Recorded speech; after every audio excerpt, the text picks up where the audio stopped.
Многу малку време се посветува внимание на воспитниот процес на децата, а тоа е круцијално за да нема меѓуврсничко насилство, или познато како булинг, смета научната фела.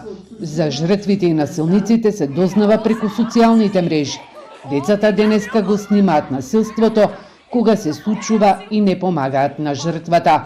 Причината е што системот развива егоисти и индивидуалци, наместо личности со емпатија. Родителската грижа и квалитетно родителство, за што всушност зборуваме, тоа е нешто што треба да се врати на некој начин. Не е оправдание транзицијата, трката по работа, знаете, многу е лесно. Од друга страна, преголемата доверба на родителот кој своето дете. Малку треба да бидеме и самокритични. И кога истражуваме, јас имам секогаш да копнеме подлабоко. Дали ние навистина го познаваме нашето дете? Дали знаеме кругот на пријатели? И на крајот на денот, дали сме го прашале како е, како се чувствува, колку е среќен? Значи, пребукирано со она што направи, што оцена доби, тоа не е клучниот момент.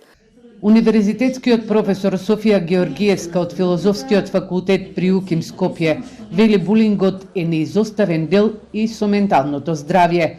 Тој не застанува само во училиштето или надвор од него, туку тогаш почнува, а продолжува дома. Тогаш почнува, а продолжува дома, затоа што тогаш детето, кога ќе дојде дома, сваќа колку може да развие анксиозност, депресија, осаменост, тага, да западне во една ситуација каде што ќе се чувствува несреќно, тажно и осамено.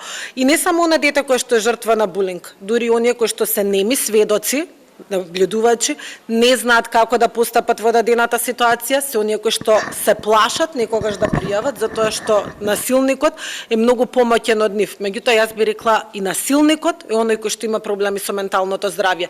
Во неголемото Штипско основно училиште бројката на случаи на булинг е различна секоја година, но тенденцијата е истата да се намалува. Зависи од видот на насилството, од степенот на насилството, се преземаат соодветни мерки. Секако дел од мерките се повикување на жртвата и на насилниците, ако смеам така веќе да кажам, нивните родители, се преземаат работилници во континуитет, за да се избегне повторувањето на случајот. Научната фела вели само со партнерско и мултисекторско работење може да се прекине насилството.